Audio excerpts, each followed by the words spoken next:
secularism and materialism. And I think even that, what we were just talking about not too long, what we were just talking about, the topic we just came off, I think can still be played into that as well. But secularism and materialism. In a predominantly secular and materialistic society, young people may find it challenging to maintain a spiritual connection. This is actually really deep. The focus on material possessions and instant gratification can hinder their ability to explore and deepen their spiritual beliefs. Oh, snap. We have another guest on. Okay. And it is Akachi. She is uh, uh, the queen of this whole thing. We just can't always be the fellas. You know what I'm saying? Ah, we have to have We a voice can't. like that. We got three kings. We got to throw a queen This on. is How you perfect. This is doing? I hope you good. I want you to You take. know I what? want you to take this topic. Oh wow. I okay. You kind of got me there for a minute because I'm still actually kind of stuck on the identity part. Mm, And one of the thoughts that I had, I was typing actually before I was able to join. So I'm grateful I'm able to be with you three kings, right? And dropping some great wisdom, some young jewels that are absolutely nuggets of wisdom. You know, I think even with, I guess I'll say in conjunction with what we're talking about, which is the materialism and secularism, I think of first identity is like the core of all of this because even when we talk about the term spirituality or religion, we those were kind of words that were created in terms of a Eurasian categorization of people because there is like the Hawaiian people, Hawaii. They don't have a religion, they're a people. There's no Hawaiian religion. But because of the westernization, we say it's a religion or that's their spirituality. But that was just their way of life. There is no concept of a technically an Igbo religion, right? It was mm, just the people's way of life and how they understood the world and how they navigated the questions that humanity has always asked. Why are we here? You know, what is the creator? You know, what is our purpose?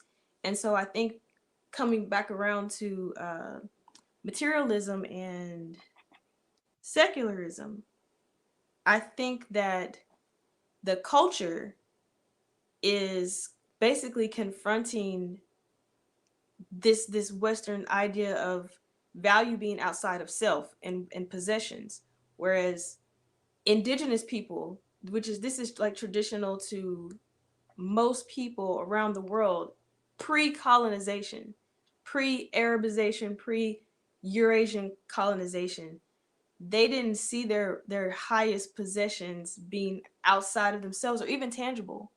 It was actually their wealth was more in the values and the community and the relationships and the trust and the wholeness of people rather than a thing. So I think, you know, even when we're looking at it, that's what really stood out to me and it was difficult for me to understand for a while because I was Christianized, is how we use the term African spirituality or African religion, but really we're just talking about nations and groups of people that was just their way.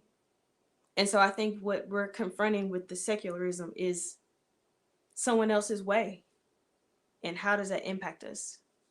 mm. Okay. And anyone else can take this.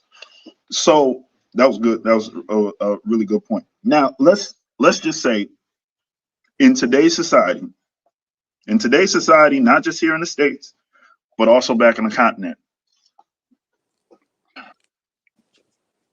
Western society has done a very good job of implementing thought processes and access to resources or lack of access to resources, depending on where you are. People in our generation and younger have now found that in order to survive, the dependency on access to those resources and the lack of access to those resources does play a major influence on their spiritual development and their way of thinking, right? If I don't have this, I can't take care of my family, especially for those youth that may grow up in a single family household. So how do we ignore the need? And maybe this is me playing devil. Maybe this sounds like I'm playing devil's advocate, but I think this is something that needs to be addressed, especially for us melanated individuals here in the States and also back in outside the diaspora, back on the continent, whatever.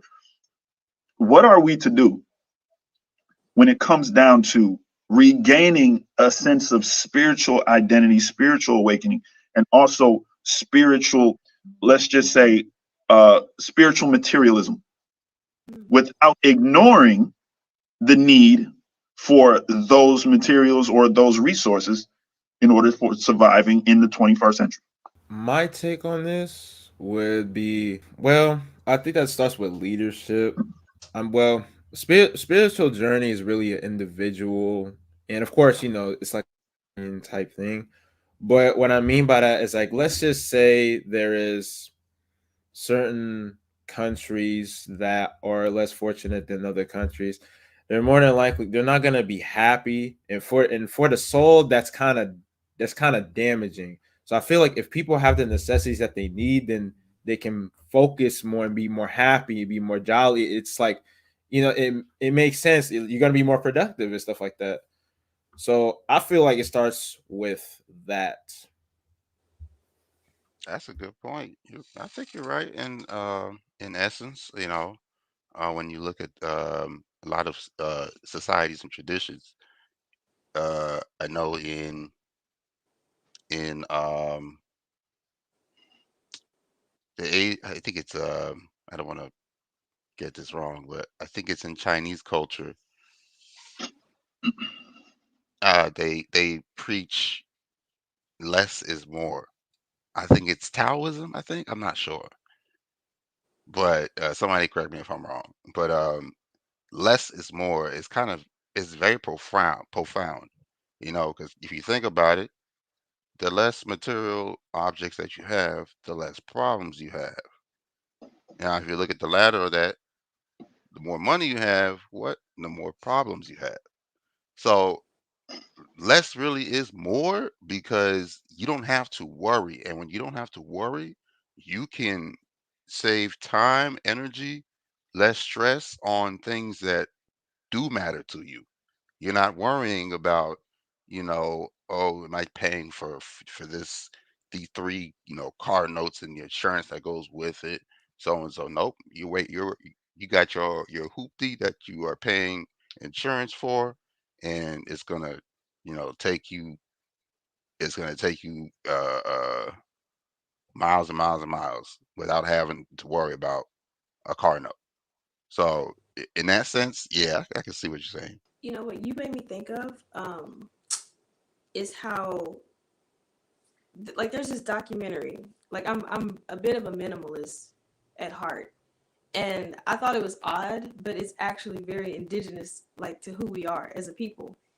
And it made all the sense in the world. And this one documentary on Netflix, it was they did like a just this whole minimalism um of their homes and their lifestyles, and they realized upon this study that the average person in America, in the United States, they have over 300,000 items. And I know that almost sounds unbelievable, but if you think about every single small, big, minuscule, not just your furniture, but everything in all those drawers, every drawer in your house, every single thing, and how that creates anxiety and stress for us.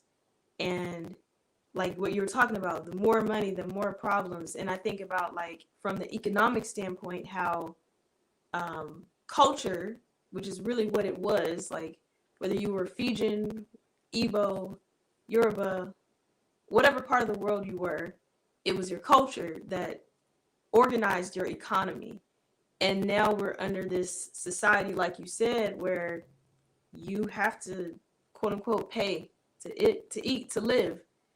And it wasn't that we didn't have an economy, an ecosystem that worked for us, but you didn't monetize water. You didn't commodify, proper language. You did not commodify water, things that we need to live. And so I think that how we address it is, we as us leaders on this platform, I think we have to be the ones who reshape what economies look like, because as long as you don't, someone owns your water, someone owns the very aspects of human survival that were innate, that were institutional, that most people knew how to do. They knew how to cook for themselves, and not just cook, but get the food, grow the food. Until you empower our societies and redesign them, we can evolve. We can still have, our own Wakanda. But until that happens, I think people will seek the prosperity gospels, because that's the way this Western world has been organized. And every nation now that's following it, including India. We look at them as some kind of model, or China, but they're not. They're destroying their own ecosystems. And there is no one ecosystem, because we're all on this one planet. So it's impacting all of us. Absolutely. I think I think one of the main things we actually, let's see, someone Okuna, I think it's Okuna. Yes. Yes. It said, yeah. He said, we are in the era where people now see every rich young man as successful, young, not minding the source. Mhm. Young people now involve themselves into all kinds of stuff just to meet that standard. I think it cut off right there, but he does have a point. Young people now involve themselves into all kinds of things and all types of things in order to meet a certain standard of societal's view, or society's idea of success. Look, for me, I can't be ignorant to the direction. We can't be ignorant to the direction that society is moving. It is becoming so much more uh, uh, materialistically driven. There's the concept of even recognizing um, spiritual gain at the same level of material gain. There's literally no comparison. People will literally push aside their spiritual development to make sure that the money is right. Mhm. I always thought, okay, in what way can we, in a way, use that concept to our advantage in order to flip that around, right? Because you have to work with the direction that society is moving. Most of the time, we're going to find ourselves on the outskirts, just focusing on spiritual development without knowing that the world operates off of the dollar, the yen, the pound, the this, the that. It is very important, especially for us as melanated individuals. But just remove just the us as African people, or us as indigenous people, or whatever you want to classify. Every single person, black, white, brown, throw another color spectrum in there. It is important for our spiritual development to be recognized. But we have to know, how do we turn the tables by using the tools that we have, right? So most of the time, as you mentioned, Akachi, it's up to us as young leaders. It's very important. Now, uh, Chiism actually stated materialism can distract individuals from exploring and connecting with their inner selves. Absolutely. Spiritual growth often involves introspection, self-reflection, and the pursuit of wisdom and enlightenment. So, And I'm sorry, I want to make a quick point to that. Materialism mm, can distract individuals from exploring, connecting with their inner self, and this, spiritual growth. You notice when you go outside and you're driving out the end of your neighborhood, say if you live deep in the neighborhood, there are mhm, no bicycles at one person's house. Mhm. Mm, Nobody, no child, children don't necessarily, they don't commingle with each other outside of, these big places like malls and um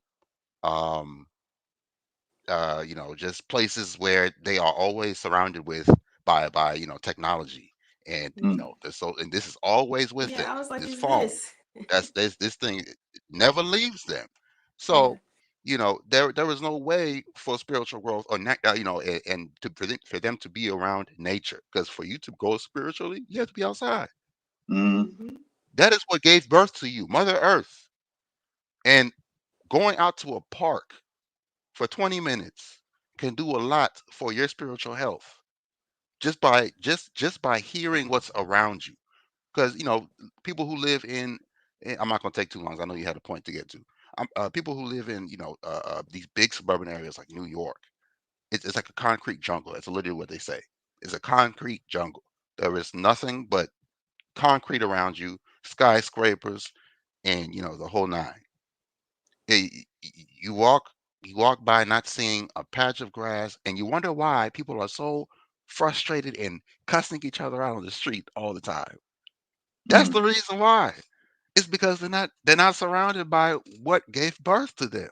Hmm. What gave birth to you will literally give you happiness. Everybody has a mom, and everybody loves their mom. At some point, they might break off, whether that's later in life or earlier in life, depending on a myriad of factors. But when that mom gives birth to you and cares for you as a child, you, that child never lets go of that being, never. So I think it's the same way with nature. We have to become more in tune with nature in order to become more in tune with ourselves. mm. Yeah, Omega, go ahead, brother. No, I was just saying that part. Yeah, no, it's true. And that was one of the points that I wanted to get to. And Okuna Charles actually makes a good point. He says, quest for materialism can affect one's spirituality because at the point, the individual can do anything to be popular. Moderation is the solution. Absolutely. And that was the point. Matter of fact, Buddy, you made a good point as far as when it came down to getting back to nature. Having an understanding that moderation or balance is the key to pretty much everything. You you can't learning how to farm, I feel, is probably one of the best techniques you will Mm, ever learn. Why? Because number one, you're learning how to be one with the earth, right? You're learning how to be one with nature. You're learning how to utilize the skills that our forefathers had as far as survival, tilling to the land, taking care of your community, giving back to the earth, but then also accruing the skills to teach others to teach others.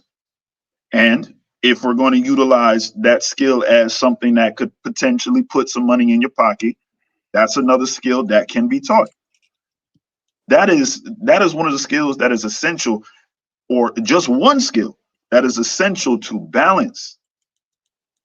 And unfortunately, we have so many of the youth that have been brainwashed or have been convinced because we can't we can't just say that the youth is coming up with all of this themselves.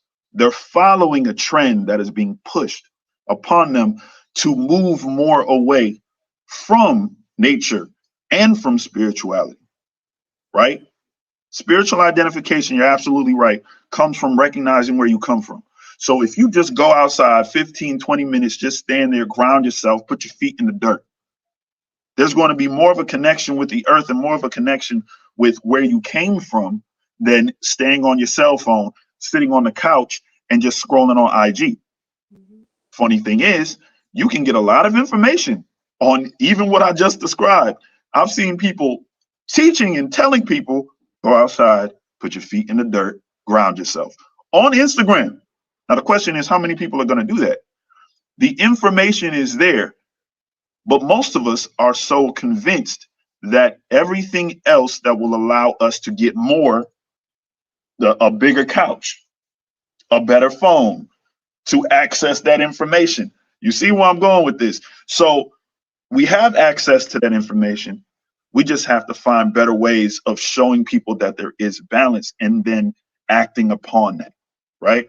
That should at least help lead us to a specific direction as far as creating the balance of materialism and spirituality. Go ahead. You just brought up something about the grounding that I had a personal experience. So once when I was, feeling down, it was a lot going on, I was frustrated, and I was sharing this with an elder, and she said, literally, come on over and garden with me, you know. And it wasn't that the door was closed for me to express or talk about what I was, feeling, but it was just like, come on over and garden with me. And I can tell you, that's when I really knew it, because I'm an outdoors person anyway. But that, like, I don't know how long we spent, at least probably a couple hours outside in the dirt, hands in the soil, hands, not gloves, right? Not what they try to sell you. You got to put on gloves to touch dirt. No, like hands in the soil. It was like so healing.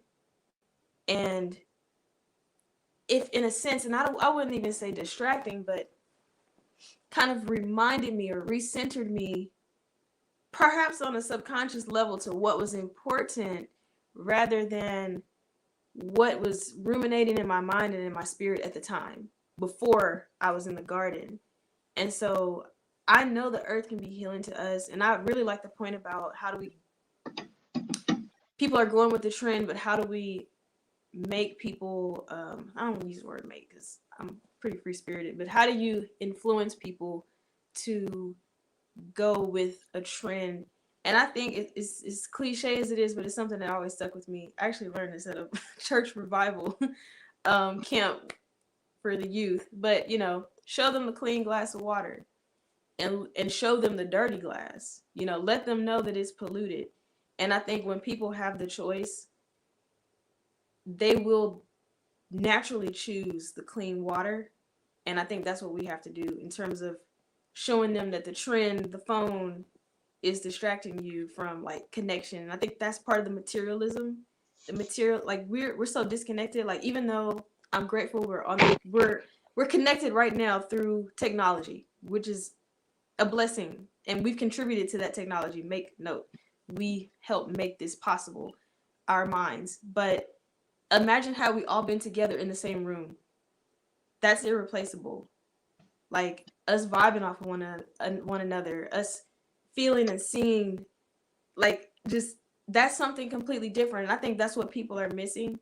And because they don't know and can't figure out exactly what it is, and even when they do know, because they made sure that this was addicting, they gravitate towards more stuff, more stuff, more stuff, instead of it's us. Every time when I'm around us, it's like it's us. Like we never want to leave us. Every social event, you supposed to have been gone. You said, "Oh, I'm leaving an hour ago, 2 hours ago," but it's us that's really what enriches us, not all the things.